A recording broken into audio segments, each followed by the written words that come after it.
Dalam konflik Rusia-Ukraina, sebagian besar perhatian tertuju pada pertempuran di darat dan serangan dari udara. Tapi, ada satu aspek yang jarang dibahas secara mendalam, operasi militer dari bawah permukaan laut. Di wilayah Laut Hitam, Rusia menggunakan kapal selam sebagai bagian dari strategi serangan jarak jauh terhadap Ukraina. Bagaimana peran kapal selam ini dalam perang? Seberapa besar dampaknya? Dan bagaimana Ukraina merespons? Inilah pembahasannya.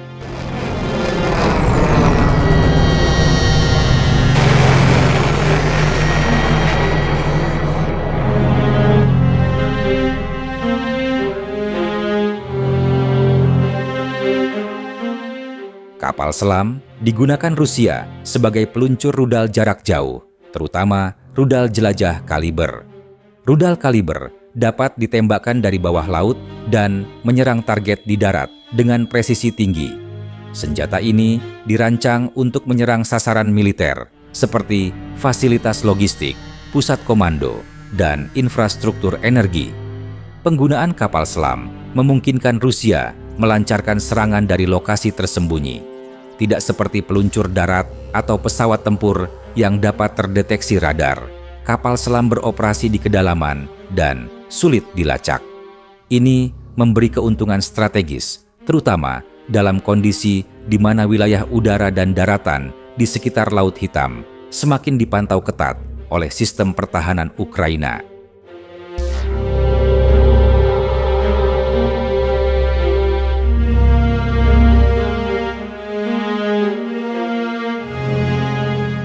Kapal selam yang dikerahkan Rusia di Laut Hitam berasal dari kelas Kilo, tipe diesel listrik yang dikenal memiliki kebisingan rendah. Kapal ini dirancang khusus untuk beroperasi di perairan tertutup dan relatif dangkal seperti Laut Hitam. Setiap unit kapal selam bisa membawa beberapa rudal kaliber. Dalam praktiknya, muatannya bervariasi antara 4 hingga 12 rudal per kapal, tergantung pada misi dan kesiapan logistik. Selain rudal, kapal selam ini juga membawa torpedo untuk pertahanan jarak dekat. Namun fokus utamanya dalam konflik adalah peluncuran rudal jarak jauh ke sasaran di Ukraina.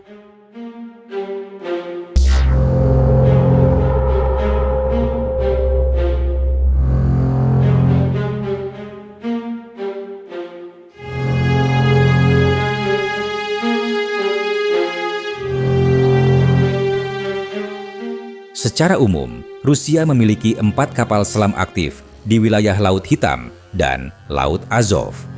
3 di antaranya berfungsi sebagai platform peluncur rudal. Biasanya, 2 kapal selam dirotasi ke laut untuk patroli, sementara sisanya dalam status siaga atau perawatan. Namun dalam beberapa fase konflik, seluruh kapal selam bersenjata rudal pernah dikerahkan sekaligus. Ini menunjukkan bahwa Rusia mengandalkan kekuatan kapal selam untuk menggantikan sebagian peran kapal permukaan yang semakin rentan terhadap serangan Ukraina.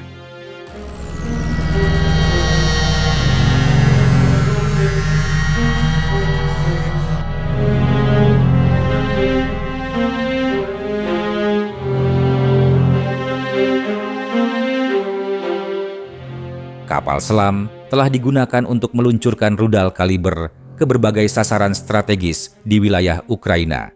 Serangan dilakukan dari bawah permukaan Laut Hitam menuju kota-kota besar, pangkalan militer, dan jalur logistik penting. Serangan ini biasanya dilakukan secara terkoordinasi dengan serangan dari pesawat dan rudal darat sebagai bagian dari gelombang serangan terpadu. Beberapa dari serangan ini menyebabkan kerusakan signifikan pada infrastruktur energi dan sistem transportasi Ukraina.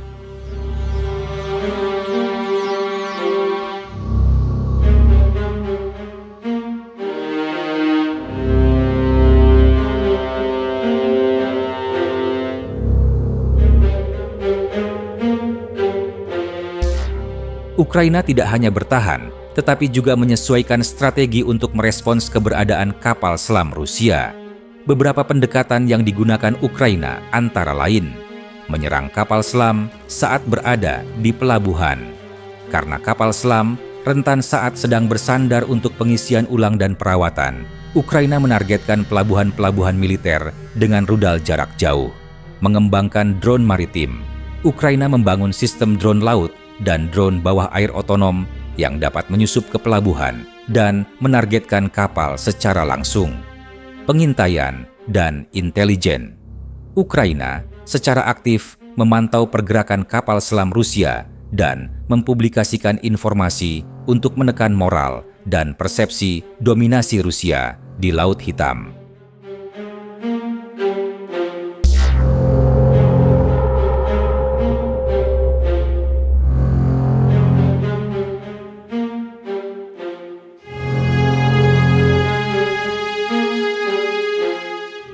Penggunaan kapal selam oleh Rusia menambah satu lapisan kompleks dalam konflik ini.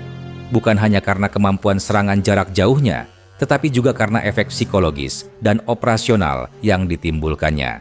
Namun, di sisi lain, keberhasilan Ukraina dalam menanggapi ancaman ini menunjukkan bahwa dominasi bawah laut Rusia tidak sepenuhnya mutlak. Dengan kemampuan menyerang pelabuhan dan mengganggu logistik, Ukraina berhasil membatasi fleksibilitas penggunaan kapal selam oleh Rusia.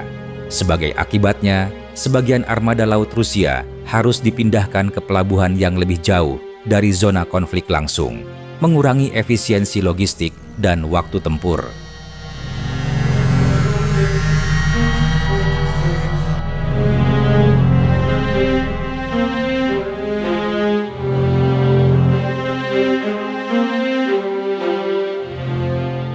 Kapal selam bukan elemen yang dominan dalam volume serangan Rusia, tetapi kehadirannya memiliki nilai strategis.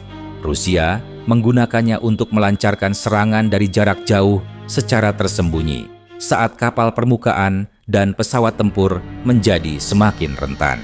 Namun seiring waktu, Ukraina menunjukkan bahwa bahkan operasi bawah laut pun dapat dilawan.